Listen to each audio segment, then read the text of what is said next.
सुनो, देखो, एक बोने वाला बीज बोने के लिए निकला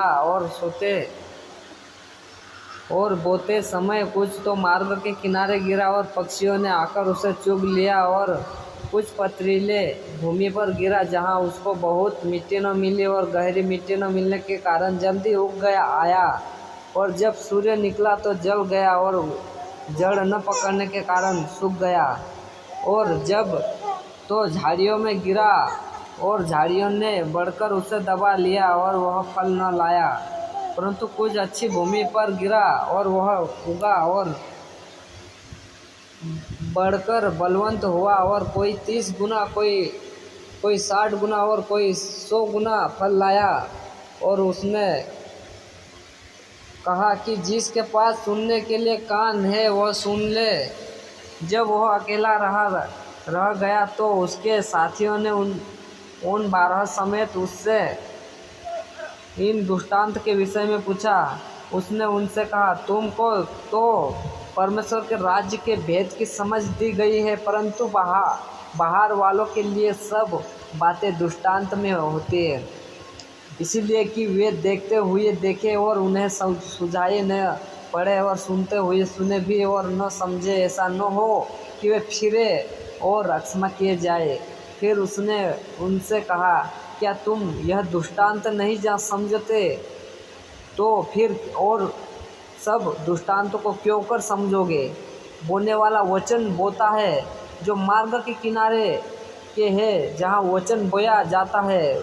ये वह है कि जब उन्होंने सुना तो शैतान तुरंत आकर वचन को जो उनमें बोया गया था उठा ले जाता। और वैसे ही जो पथरीली भूमि पर बोए जाते हैं, ये वे है कि जो वचन को सुनकर तुरंत आनंद से ग्रहण कर लेते हैं, परंतु अपने भीतर जड़ न रखने के कारण वे थोड़े ही दिनों के लिए रहते हैं। इसी के बाद जब वचन के कारण उन पर क्लेश या उपद्रव होता है तो वे तुरंत ठोकर खाते हैं। और जो झाड़ियों में बोए गए हैं, वे जिन्होंने वचन सुना और संसार की चिंता और धन का धोखा और वस्तुओं का लोभ उनमें समाकर वचन को दबा देता है, और वह निष्फल रह जाता है। और जो अच्छी भूमि में बोए गए हैं, वे हैं जो वचन सुनकर ग्रहण करते हैं और फल लाते हैं, कोई 30 गुना, कोई 60 गुना और कोई 100 गुना। और उसने उनसे कहा, क्या दिए को इसलिए लाते हैं कि पैमाने या खाट के नीचे रख जाए? क्या इसलिए नहीं दी कि दीवार पर रख जाए? क्योंकि कोई वस्तु छिपी नहीं, परंतु इसलिए कि प्रकट हो जाए, और न कुछ गुप्त पर इसलिए कि प्रकट हो जाए। यदि किसी के सुनने के कान हो तो सुन ले।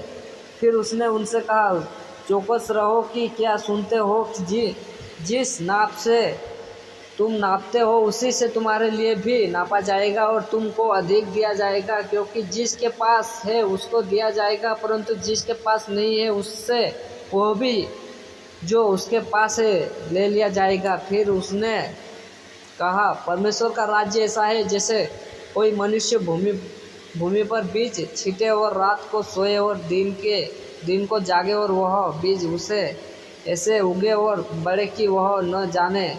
पृथ्वी आपसे आप फल लाती है, पहले अंकुर तब पृथ्वी आपसे आप फल लाती है, पहले अंकुर तब बाल, और तब वह बालों में तैयार दाना। परंतु जब दाना पक जाता है तब वह तुरंत हंसिया लगाता है, क्योंकि कटनी आ पहुँची है। फिर उसने कहा, हम परमेश्वर के राज्य की उपमा किस से दे और किस दृष्टांत से उसका वर्णन करें? वह राई के दाने के समान है कि जब भूमि में बोया जाता है तो भूमि के सब बीजों के छोटा होता है,